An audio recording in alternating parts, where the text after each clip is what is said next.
Welcome to the I Can't Sleep podcast, where I read random articles from across the web to bore you to sleep with my soothing voice. I'm your host, Benjamin Boster. Today's episode is from a Wikipedia article titled Pottery. Pottery is the process and the products of forming vessels and other objects with clay and other ceramic materials, which are fired at high temperatures to give them a hard and durable form. Major types include earthenware, stoneware, and porcelain. The place where such wares are made by a potter is also called a pottery, plural potteries. The definition of pottery used by the ASTM International is all fired ceramic wares that contain clay when formed, except technical, structural, and refractory products. In art history and archaeology, especially of ancient and prehistoric periods, pottery often means vessels only, and sculpted figurines of the same material are called terracottas. Clay as a part of the materials used is required by some definitions of pottery, but this is dubious. Pottery is one of the oldest human inventions, originating before the Neolithic period, with ceramic objects like the Gravettian culture, Venus of Dolní Věstonice figurine, discovered in the Czech Republic, dating back to 29,000 to 25,000 BC, and pottery vessels that were discovered in Jiangxi, China, which date back to 18,000 BC. Neolithic and pre-Neolithic pottery artifacts have been found in Jomon, Japan, the Russian Far East, Sub-Saharan Africa, South America, and the Middle East. Pottery is made by forming a ceramic, often clay body into objects of a desired shape and heating them to high temperatures in a bonfire pit or kiln, and induces reactions that lead to permanent changes, including increasing the strength and rigidity of the object. Much pottery is purely utilitarian, but much can also be regarded as ceramic art. A clay body can be decorated before or after firing. Clay-based pottery can be divided into three main groups: earthenware, stoneware, and porcelain. These require increasingly more specific clay material and increasingly higher firing temperatures. All three are made in glazed and unglazed varieties for different purposes. All may also be decorated by various techniques. In many examples, the group a piece belongs to is immediately visually apparent. This is not always the case. The fritware of the Islamic world does not use clay, so technically falls outside these groups. Historic pottery of all these types is often grouped as either fine wares, relatively expensive and well-made, and following the aesthetic taste of the culture concerned, or alternatively coarse, popular, folk, or village wares, mostly undecorated or simply so, and often less well-made.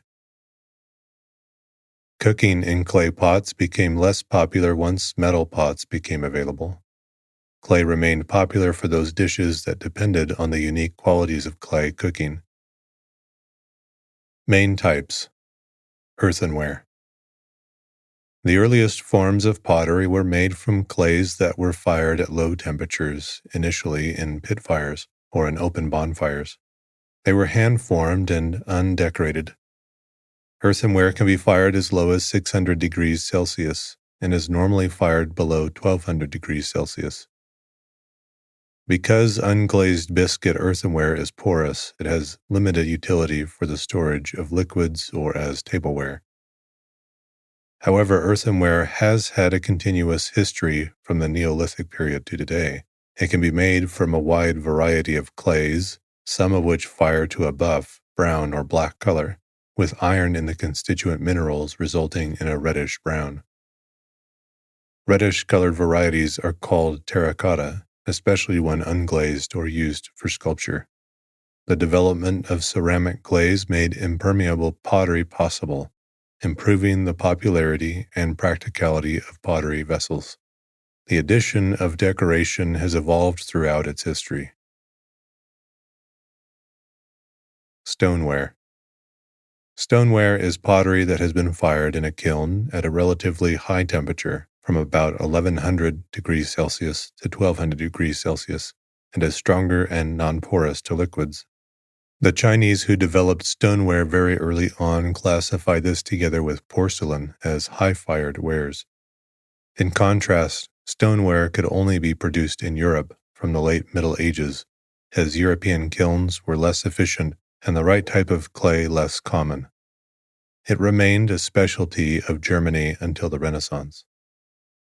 Stoneware is very tough and practical, and much of it has always been utilitarian, for the kitchen or storage rather than for the table. But fine stoneware has been important in China, Japan, and the West, and continues to be made. Many utilitarian types have also come to be appreciated as art. Porcelain. Porcelain is made by heating materials, generally including kaolin, in a kiln, to temperatures between 1200 and 1400 degrees Celsius. This is higher than used for the other types, and achieving these temperatures was a long struggle, as well as realizing what materials were needed.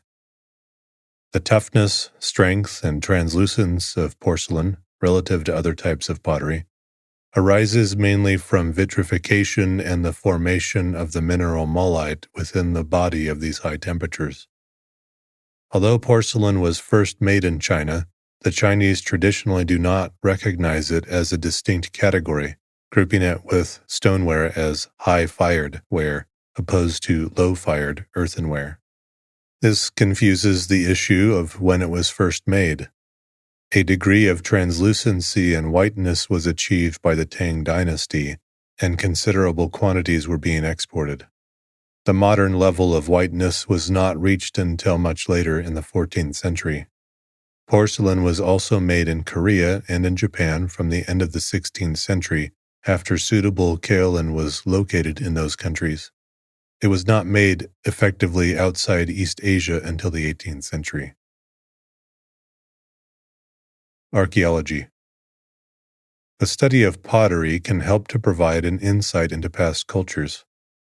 Fabric analysis, used to analyze the fabric of pottery, is an important part of archaeology for understanding the archaeological culture of the excavated site by studying the fabric of artifacts such as their usage, source material composition, decorative pattern, color of patterns, etc. This helps to understand characteristics, sophistication, habits, technology, tools, trade, etc. of the people who made and used the pottery. Carbon dating reveals the age. Sites with similar pottery characteristics have the same culture. Those sites which have distinct cultural characteristics, but with some overlap, are indicative of cultural exchange such as trade or living in vicinity, or continuity of habitation, etc. Examples are black and redware, Southi Siswal culture, and painted gray ware culture. The 6 fabrics of Kalibengan is a good example of use of fabric analysis in identifying a differentiated culture which was earlier thought to be typical Indus Valley Civilization, IVC culture. Pottery is durable, and fragments, at least, often survive long after artifacts made from less durable materials have decayed past recognition. Combined with other evidence, the study of pottery artifacts is helpful in the development of theories on the organization, economic condition, and the cultural development of the societies that produced or acquired pottery. The study of pottery may also allow inferences to be drawn about a culture's daily life, religion, social relationships, attitudes towards neighbors, attitudes towards their own world, and even the way the culture understood the universe. Chronologies based on pottery are often essential for dating non-literate cultures, and are often of help in the dating of historic cultures as well. Trace element analysis, mostly by neutron activation, allows the sources of clay to be accurately identified, and the thermoluminescence test can be used to provide an estimate of the date of last firing. Examining fired pottery shards from prehistory, scientists learned that during high-temperature firing, iron materials in clay record the exact state of the Earth's magnetic field at that exact moment. Source material: fabric analysis. The clay body is also called the paste or the fabric, which consists of two things: the clay matrix, composed of grains of less than 0.02 millimeters grains, which can be seen using the high-powered microscopes or a scanning electron microscope, SEM, and the clay inclusions, which are larger grains of clay and could be seen with the naked eye or a low-power binocular microscope. For geologists, fabric analysis means spatial arrangement of minerals in a rock.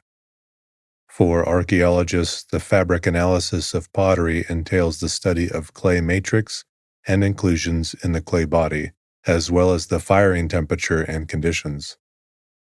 Analysis is done to examine the following three in detail: how pottery was made, e.g., material, design, such as shape and style, etc., its decorations, such as patterns, colors of patterns, slipped, glazing, or unslipped decoration, evidence of type of use. The 6 fabrics of Calibangan is a good example of fabric analysis. Clay bodies and mineral contents. Body or clay body is a term for the main pottery form of a piece, underneath any glaze or decoration. The main ingredient of the body is clay. There are several materials that are referred to as clay. The properties which make them different include plasticity, the malleability of the body, the extent to which they will absorb water after firing, and shrinkage, the extent of reduction in size of a body as water is removed. Different clay bodies also differ in the way in which they respond when fired in the kiln. A clay body can be decorated before or after firing. Prior to some shaping processes, clay must be prepared. Each of these different clays is composed of different types and amounts of minerals that determine the characteristics of resulting pottery. There can be regional variations in the properties of raw materials used for the production of pottery, and these can lead to wares that are unique in character to a locality. It is common for clays and other materials to be mixed to produce clay bodies suited to specific purposes. A common component of clay bodies is the mineral kaolinite. Other minerals in the clay, such as feldspar, act as fluxes which lower the vitrification temperature of bodies. Following is a list of different types of clay used for pottery. Kaolin is sometimes referred to as China clay because it was first used in China, used for porcelain. Ball clay, an extremely plastic, fine-grained sedimentary clay, which may contain some organic matter. Small amounts can be added to porcelain bodies to increase plasticity. Fire clay, a clay having a slightly lower percentage of fluxes than kaolin, but usually quite plastic. It is a highly heat-resistant form of clay, which can be combined with other clays to increase the firing temperature and may be used as an ingredient to make stoneware-type bodies.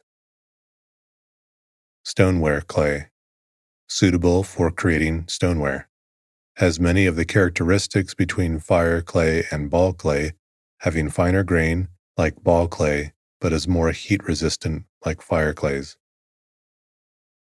Common red clay and shale clay have vegetable and ferric oxide impurities, which make them useful for bricks, but are generally unsatisfactory for pottery except under special conditions of a particular deposit.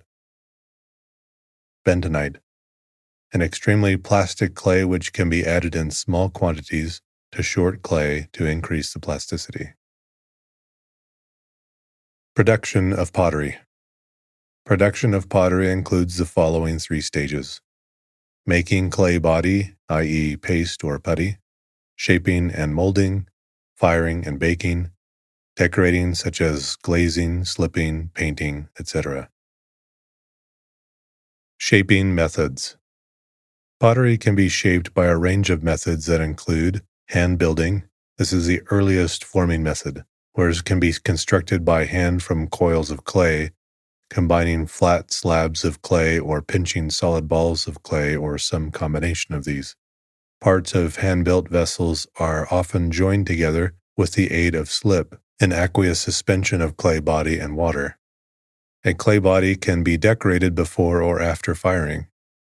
Prior to some shaping processes, clay must be prepared, such as tablewares, although some studio potters find hand-building more conducive to create one-of-a-kind works of art. The potter's wheel. In a process called throwing, coming from the Old English word thrown, which means to twist or turn, a ball of clay is placed in the center of a turntable called the wheel head, which the potter rotates with a stick with foot power or with a variable speed electric motor. During the process of throwing, the wheel rotates while the solid ball of soft clay is pressed, squeezed, and pulled gently upwards and outwards into a hollow shape. The first step of pressing the rough ball of clay downward and inward into perfect rotational symmetry is called centering the clay, a most important skill to master before the next steps: opening, making a centered hollow into the solid ball of clay; flooring, making the flat or rounded bottom inside the pot; throwing or pulling, drawing up and shaping the walls to an even thickness; and trimming and turning, removing excess clay to refine the shape or to create a foot. Considerable skill and experience are required to throw pots of an acceptable standard, and while the ware may have high artistic merit, the reproducibility of the method is poor. Because of its inherent limitations, throwing can only be used to create wares with radial symmetry on a vertical axis. These can then be altered by impressing, bulging, carving, fluting, and incising. In addition to the potter's hands, these techniques can use tools including paddles, anvils, and ribs, and those specifically for cutting or piercing such as knives, fluting tools, needle tools, and wires. Thrown pieces can be further modified by the attachment of handles, lids, feet, and spouts. Granulate pressing. As the name suggests, this is the operating of shaping pottery by pressing a clay in a semi-dry granulated condition in a mold. The clay is pressed into the mold by a porous die through which water is pumped at high pressure. The granulated clay is prepared by spray drying to produce a fine and free-flowing material, having a moisture content of between about 5 and 6%. Granulate pressing, also known as dust pressing, is widely used in the manufacture of ceramic tiles and increasingly of plates. Injection molding. This is a shape-forming process adapted for the tableware industry for the method long established for the forming of thermoplastic and some metal components. It has been called porcelain injection molding, or PIM. Suited to the mass production of complex-shaped articles, one significant advantage of the technique is that it allows the production of a cup, including the handle, in a single process, and thereby eliminates the handle fixing operation and produces a stronger bond between cup and handle. The feed to the mold die is a mix of approximately 50 to 60% unfired body in powder form, together with 40 to 50% organic additives composed of binders, lubricants, and plasticizers. The technique is not as widely used as other shaping methods. Jiggering and jollying.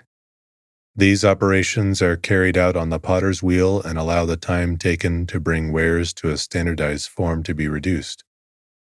Jiggering is the operation of bringing a shaped tool into contact with the plastic clay of a piece under construction, the piece itself being set on a rotating plaster mold on the wheel.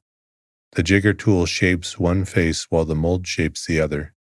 Jiggering is used only in the production of flatwares such as plates, but a similar operation, jollying, is used in the production of hollowwares such as cups. Jiggering and jollying have been used in the production of pottery since at least the 18th century.